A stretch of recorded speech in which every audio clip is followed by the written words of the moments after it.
The conference room on the 40th floor of Parker Tower had gone completely silent, the kind of silence that presses against the eardrums, and the four executives seated around the polished walnut table were staring at the door as if a storm had walked in wearing heels.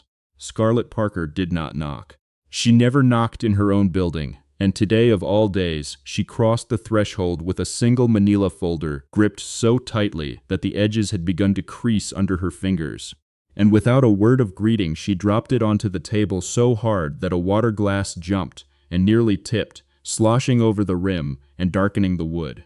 Robert Halloway, the chief operating officer, half rose from his chair, his mouth already forming some smooth, practiced apology for whatever this was, but Scarlett cut him off before a single syllable escaped him.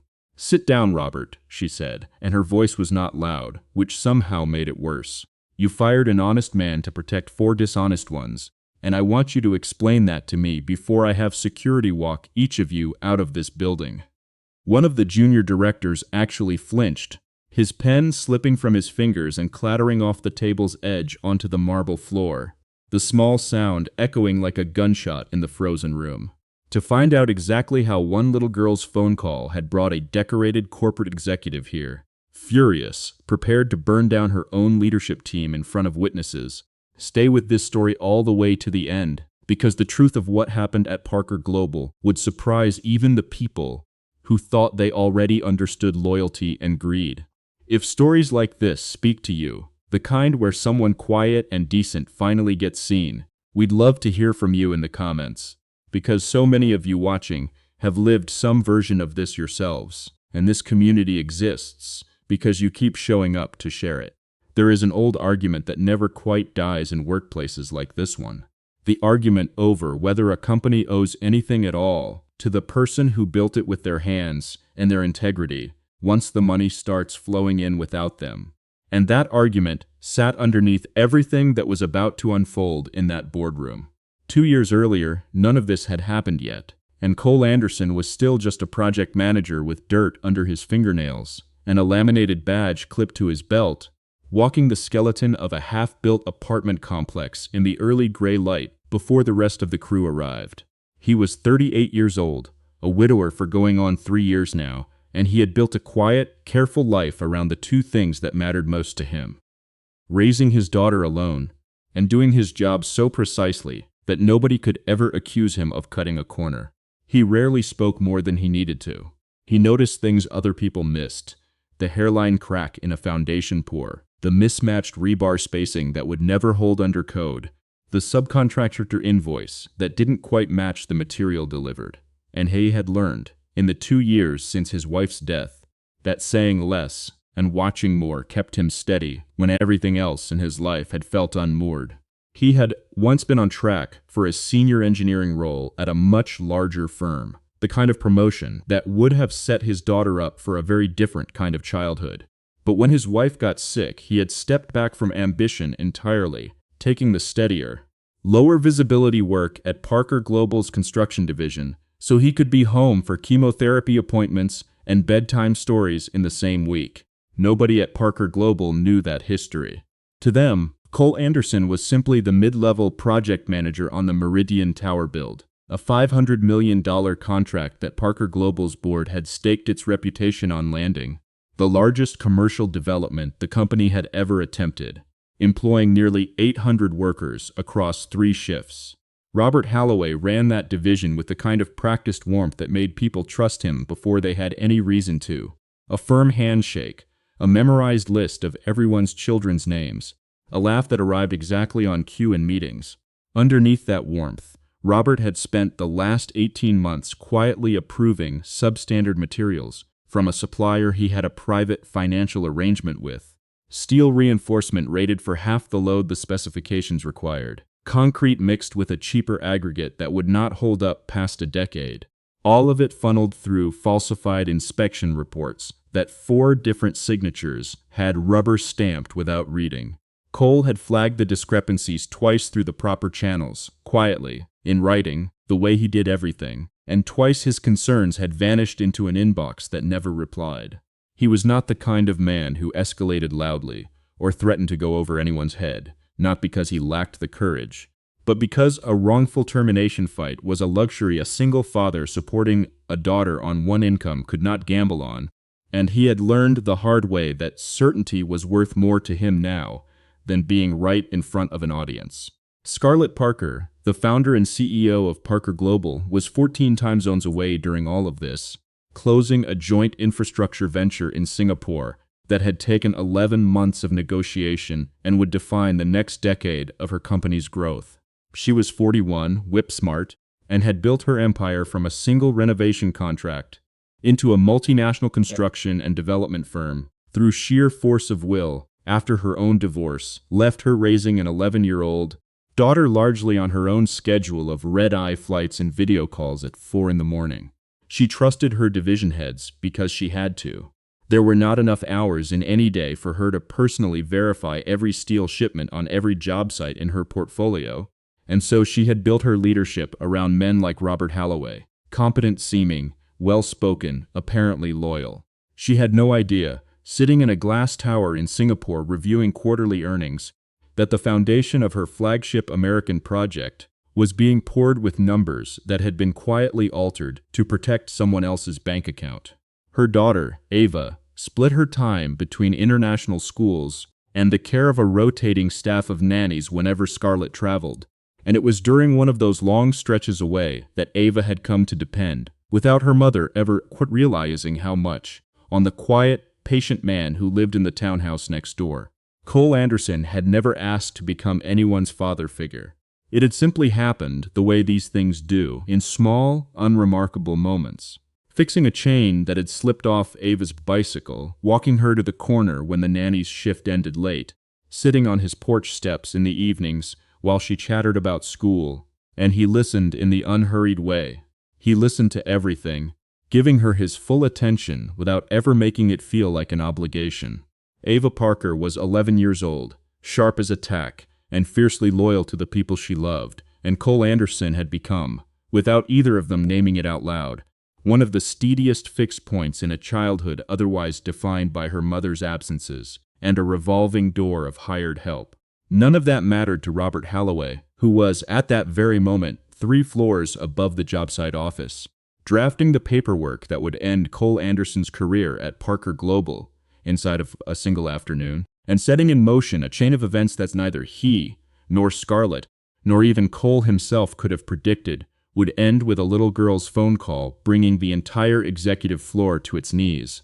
The morning it happened started like any other, with Cole walking the 7th floor of the half-finished Meridian Tower, alongside 2 structural inspectors from an outside firm that Robert Holloway had, unbeknownst to Cole, hand-selected specifically, because they could be pressured into signing off on things a more independent inspector never would. What none of them expected was a routine spot check from the city's building authority, unannounced, arriving 3 days ahead of schedule due to a scheduling shuffle nobody at Parker Global controlled. The city inspector found the discrepancy within 20 minutes. Rebar spacing nearly double the code-approved gap, concrete samples that failed compression testing on the spot, a paper trail of falsified sign-offs that all traced back, procedurally, to the project manager whose signature appeared, however wrongly, at the bottom of the material acceptance forms. Cole had never signed those forms. His signature had been reproduced from an old digital template, cut and pasted by someone with system access far above his own pay grade.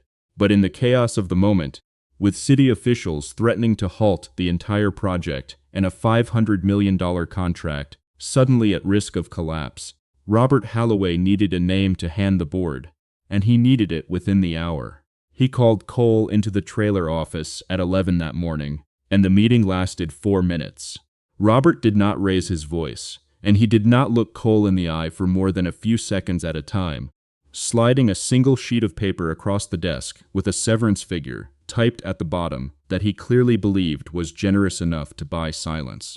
"The board needs someone accountable today, Cole, and your name is already on the forms," Robert said, his tone almost apologetic, as though he were describing weather, rather than a decision he had engineered from the very beginning. Cole read the forms twice, recognized instantly that his signature had been forged, and said so, plainly, without raising his voice either, because that was not who he was. Robert's expression did not change. "I understand this feels unfair," he said. "But the company has to move forward, and right now, this is what moving forward looks like." There was no room in the conversation for Cole's evidence. No invitation to bring in the outside inspectors. No offer to pull the digital access logs that would have shown exactly whose credentials had touched those files at 2 in the morning 3 separate times. Cole understood, watching Robert's carefully composed face, that the outcome had already been decided before he ever walked through the trailer door, and that arguing further would only cost him the severance check he still needed to keep the lights on at home. He gathered his hard hat, his badge, and the small framed photo of his late wife that had sat on the corner of his desk for 2 years, and he walked off the Meridian Tower site for the last time just after noon, past crews who wouldn't meet his eyes because word had already traveled the way it always does on a job site, fast and wrong in all the important details.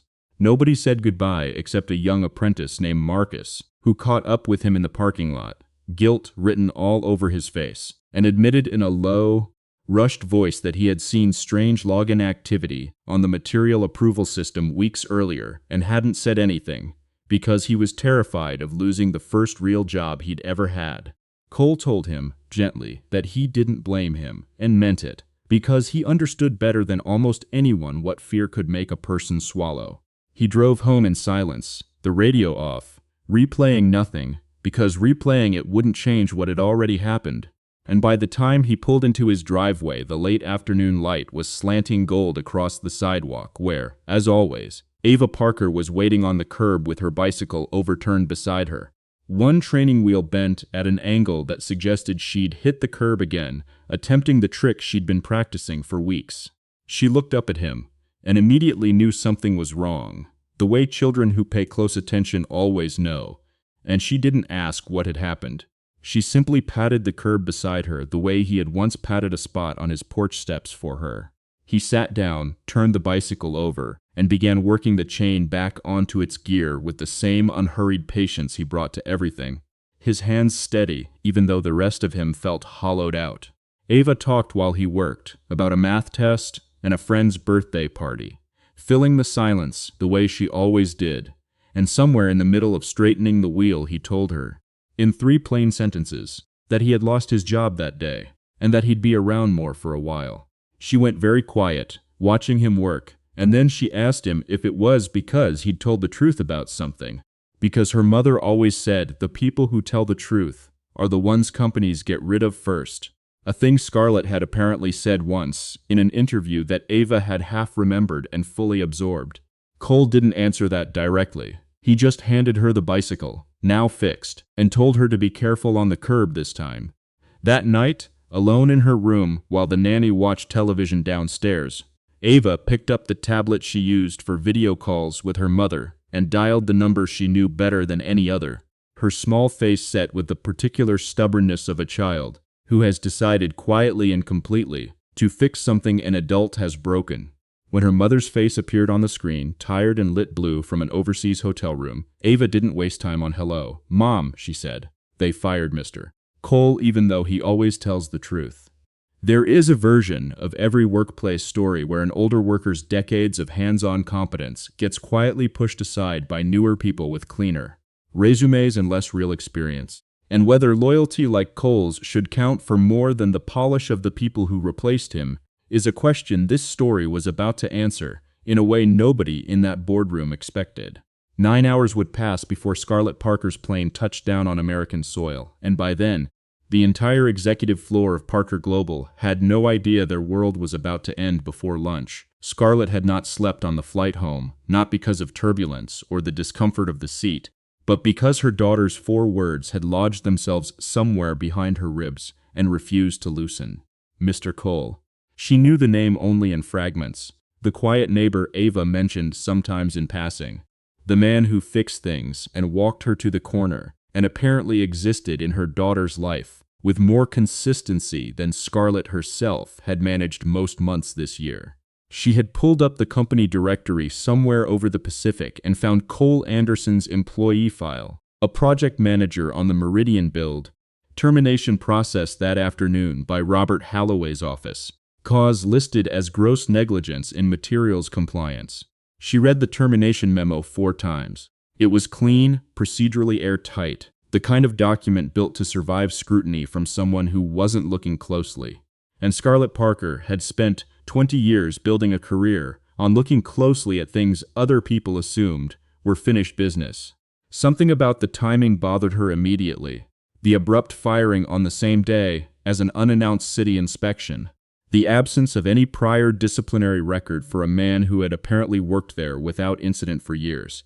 And beneath the professional unease sat something rawer and more personal, a mother's instinct that her daughter did not throw around trust carelessly, and that if Ava believed this man always told the truth, it was because she had watched him do it, closely, over time, in the small, unremarkable ways children actually learn who to believe. She landed at 6 a.m. and went straight to the office instead of home, calling her chief of staff, a sharp, unflappable woman named Priya Nair, from the car. Priya had worked for Scarlett for 9 years and had learned to trust the particular flatness in her boss's voice that meant something serious was coming. Pull every access log tied to the Meridian Materials Approval System for the last 90 days, Scarlett said, and I mean every login, every timestamp, cross-referenced against employee badge swipes for the same windows. Priya had the data assembled within 2 hours, and what it showed was damning in a way that made even her, someone rarely rattled, sit back in her chair.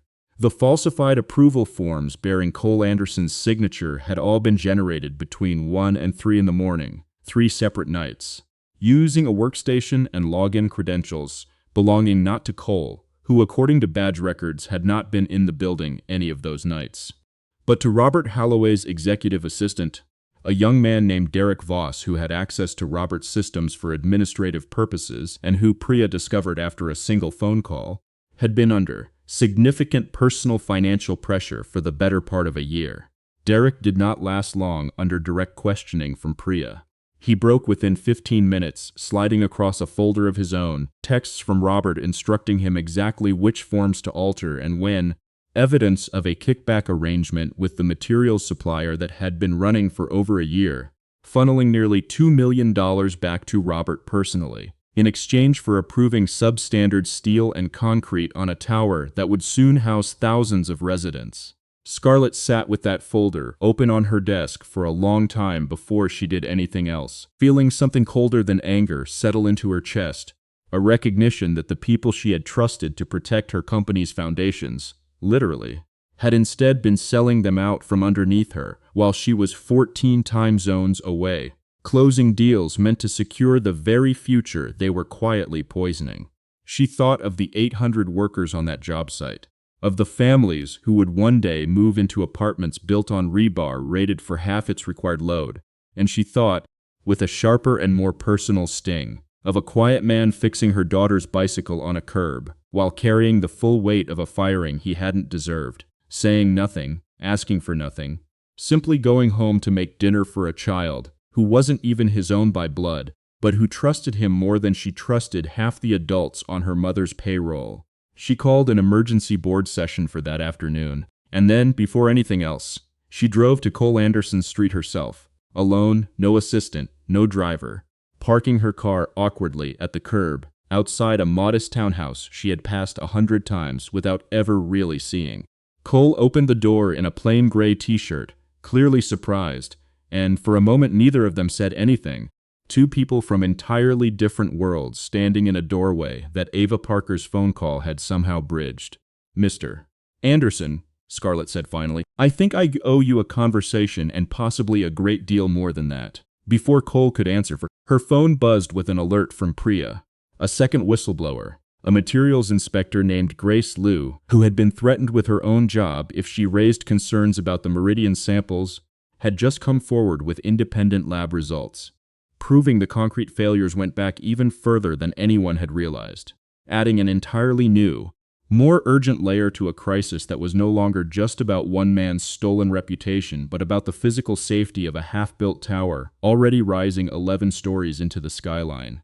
Grace's evidence would need verifying, Robert Holloway would need confronting, and none of it could wait even one more day, which meant that the quiet, unhurried life Cole Anderson had built around, protecting his daughter from further upheaval, was about to be pulled, whether he wanted it or not, directly into the center of the storm. 3 days would pass before the truth of Robert Holloway's arrangement reached every desk on the executive floor. And Cole Anderson had no idea yet just how completely his name was about to be restored. The 3 days that followed moved faster than anything Cole had experienced since the earliest, most disorienting weeks after his wife's death, when the world had similarly refused to slow down long enough for him to catch his footing. Scarlett brought him in not as a favor, not as charity, but as the one person who actually understood the Meridian site well enough to help her engineering team assess, floor by floor, exactly how deep the compromised materials went, and Cole walked those 11 finished stories with a structural engineer and 2 of Grace Liu's independent lab technicians, pointing out, with the same quiet precision that had always been his signature, exactly which support columns had been poured with the substandard mix, and which sections could be salvaged with reinforcement rather than demolition. He named load calculations from memory, cited the exact dates and batch numbers of the compromised concrete pours without needing to consult a single document, and within 6 hours had produced an assessment more thorough and more useful than anything the replacement project manager, a smooth-talking recent hire named Jason Pratt with an impressive resume and almost no actual field experience, had managed to produce in the 2 weeks since Cole's firing. Jason had spent those 2 weeks reassuring the board that everything was under control, using confident, credentialed language about standard remediation protocols, while privately having no real understanding of which specific columns needed attention, and standing next to Cole on the 7th floor, watching him identify a hairline stress fracture with his bare hand that Jason's team had walked past twice. The gap between polished presentation and actual competence became impossible for anyone in the room to ignore. Robert Holloway, informed by Priya that the access logs, Derek's confession, and Grace's lab results had all been assembled into a single file now sitting on Scarlett's desk, spent those same 3 days moving from calm denial to open panic, with a speed that surprised even the colleagues who had worked alongside him for a decade. He tried first to frame the falsified forms as an administrative error made under pressure, then attempted to suggest that Cole himself must have coached Derek somehow, a claim so transparently desperate that even the board members who had once considered Robert a rising star exchanged uneasy glances across the table. It was Marcus, the young apprentice from the job site, who delivered the final undeniable piece, coming forward on his own initiative once he heard Cole had been asked back, with a screenshot he'd quietly saved weeks earlier of a strange late-night login attempt he'd noticed, and mentioned to no one out of fear, time-stamped and geotagged in a way that corroborated everything Derek and Grace had already laid out. Confronted with all of it in Scarlett's office, Robert's practiced warmth finally cracked entirely, and he admitted, in a voice stripped of its usual polish, that he had believed the kickback arrangement would never be discovered, because no one at Parker Global looked closely enough at the ground level to notice, a comment that landed in the room like an accusation against the entire culture of trust Scarlett had built her leadership on. She listened to every word of his confession without interrupting once, her face unreadable, and when he finished, she told him only that he would be escorted from the building that afternoon, and that the board's fraud counsel would be in touch. And then she asked everyone else to leave the room except Cole. What happened in that quiet, cleared-out office afterward was smaller than the corporate reckoning that had just occurred. But it mattered more to both of them. Scarlett told Cole plainly that she had read every line of his personnel file, that she understood now what he had sacrificed years earlier, stepping back from a more prestigious engineering track to care for his dying wife, and that she was ashamed it had taken her daughter's phone call, rather than her own oversight, to catch what had been happening under her name. She offered him, on the spot, a senior directorship over the entire Materials Integrity Division, triple his old salary, a corner office 2 floors below her own.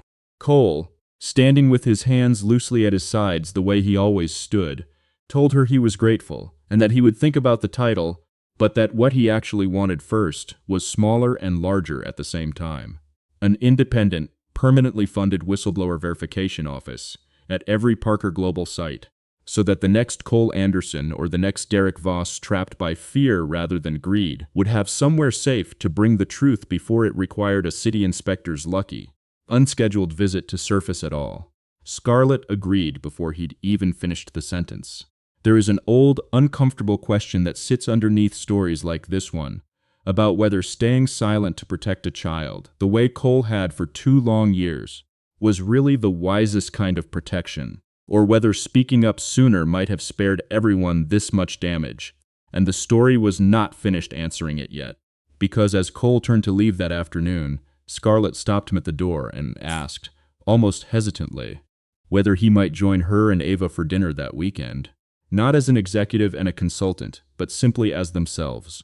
6 weeks would pass, full of board hearings, public statements, and the slow, careful work of rebuilding Meridian Tower floor by floor, before that dinner invitation quietly became something neither of them had expected to want this badly. The public reckoning came first, because it had to, and Parker Global held a press conference on the steps of its downtown headquarters exactly 1 week after Robert Holloway's confession, with Scarlett Parker standing at a podium in front of every major outlet in the city, flanked not by her legal team, but by Cole Anderson himself, still in the same plane, unassuming clothes he wore to every job site, visibly uncomfortable with the number of cameras pointed at him. Scarlett did not soften the story for the press. She named Robert Holloway directly, detailed the falsified reports and the kickback scheme in full, announced that 4 executives had been terminated and that criminal referrals had already been filed. And then, turning to Cole beside her, she told assembled reporters plainly that this man had been wrongfully fired for telling the truth, that his name was fully and publicly cleared, and that Parker Global owed him an apology it could never fully repay in words alone. Cole said only a few sentences when a reporter pushed a microphone toward him, thanking the people who had believed him quietly before anyone official did, and mentioning, briefly and without elaboration, that sometimes the people who see the clearest are the ones nobody thinks to ask, a line that would end up quoted in nearly every article written about the scandal in the weeks that followed.